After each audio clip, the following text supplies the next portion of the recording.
akan menjelaskan materi mengenai SCM yang merupakan kepanjangan dari Supply Chain Management atau biasa disebut dengan manajemen rantai pasokan.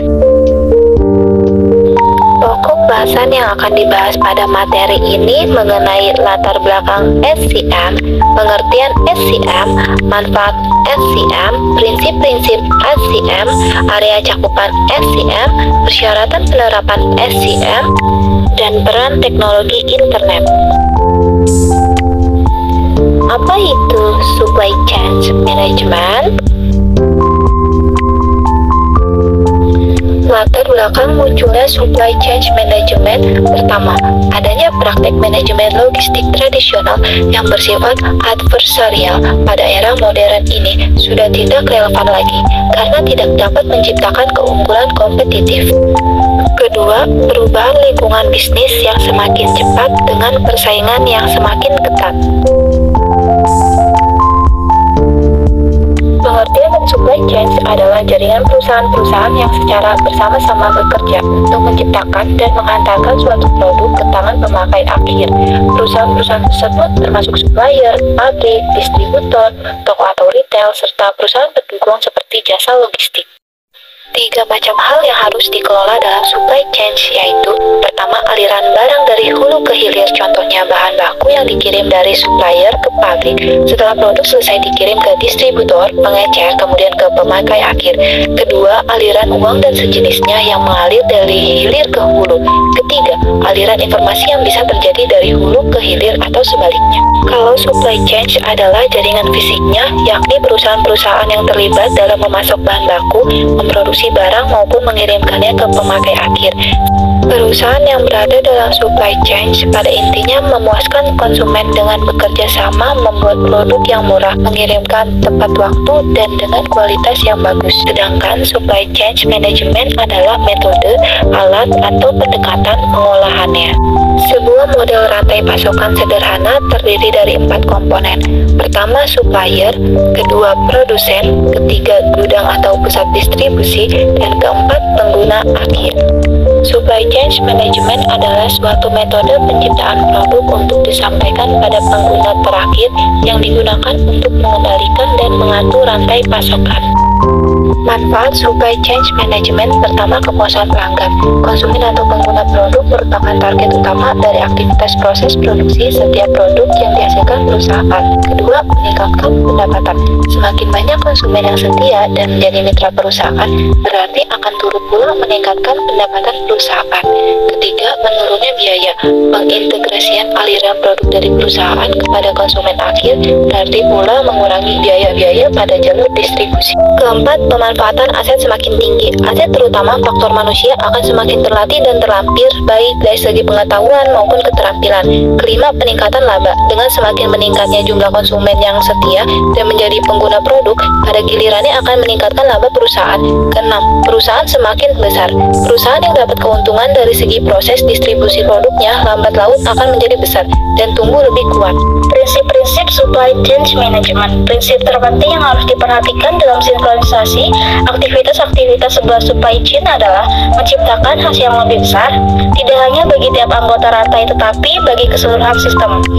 Kesuksesan implementasi dari prinsip ini membutuhkan perubahan-perubahan pada tingkatan strategis maupun taktis. Sebaliknya, kegagalan biasanya ditandai oleh ketidakmampuan manajemen mendefinisikan langkah-langkah yang harus ditempuh dalam menggiring komponen-komponen supply chain yang kompleks ke arah yang sama. Area cangkupan supply chain management.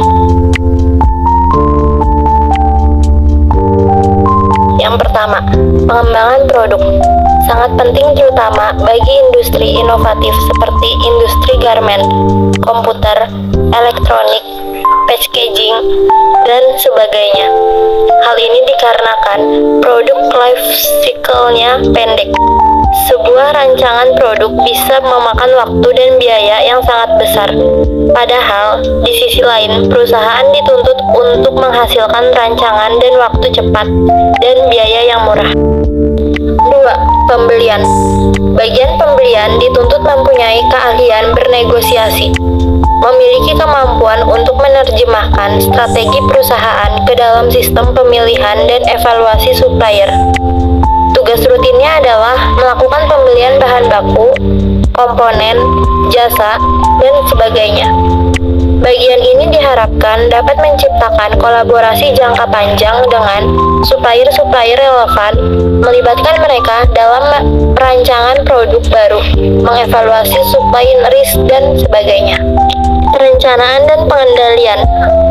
Bagian ini bertugas untuk menciptakan koordinasi taktis maupun operasional sehingga kegiatan produksi, pengadaan material maupun pengiriman produksi bisa dilakukan dengan efisien dan tepat waktu. Koordinasi yang dilakukan tidak hanya di internal, tapi dalam supply chain, misal menentukan beberapa banyak produk akan diproduksi.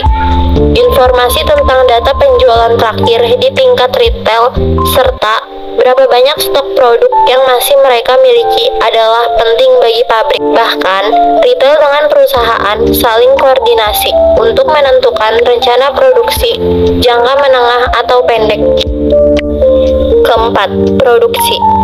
Bagian ini bertugas secara fisik melakukan transformasi dari bahan baku, bahan setengah jadi, atau komponen menjadi produk jadi. Kegiatan produksi dalam konteks SCM tidak harus dilakukan dalam perusahaan.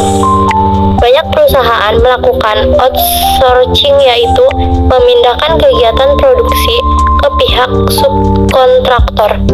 Sementara perusahaan konsentrasi kegiatan yang menjadi core kompetensi mereka. Contoh, perusahaan sepatu Nike.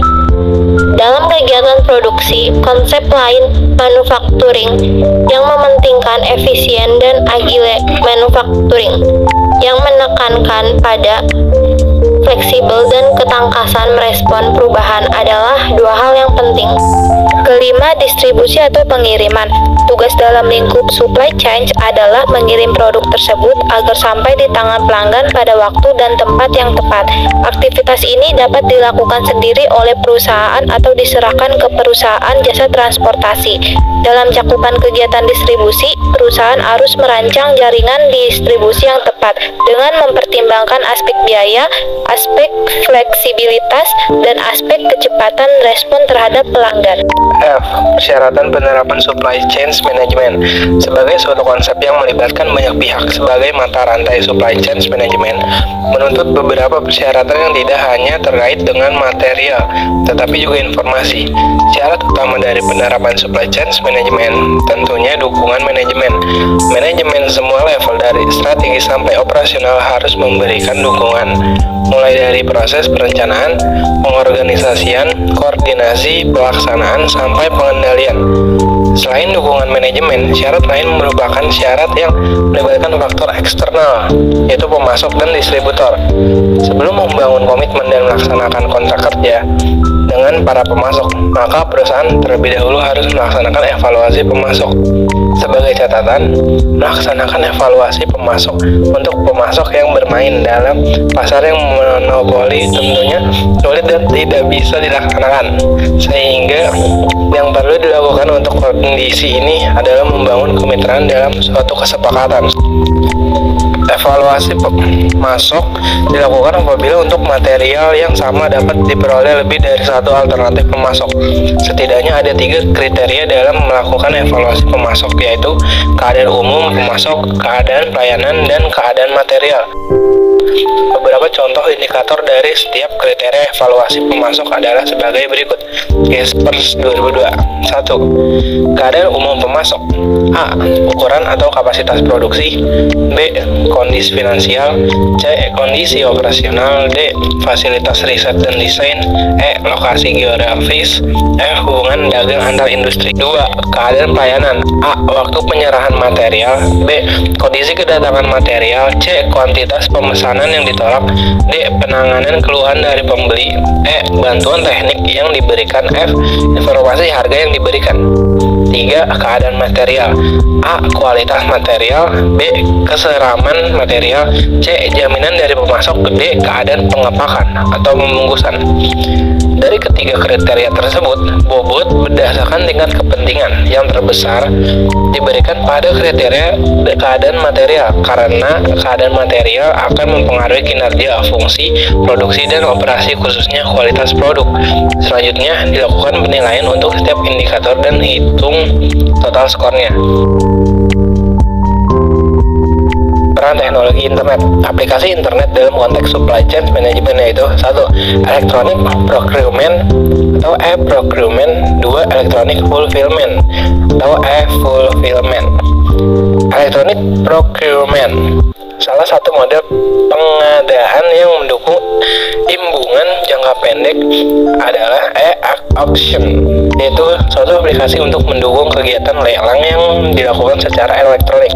Pada model ini, pembeli bisa mengundang beberapa calon supplier untuk menawarkan harga atas pokok produk dengan spesifikasi dan jumlah tertentu dalam waktu yang telah ditentukan. Supplier dengan harga rendah yang akan dianggap menang. Proses lelang ini dilakukan dengan media internet. Electronic fulfillment.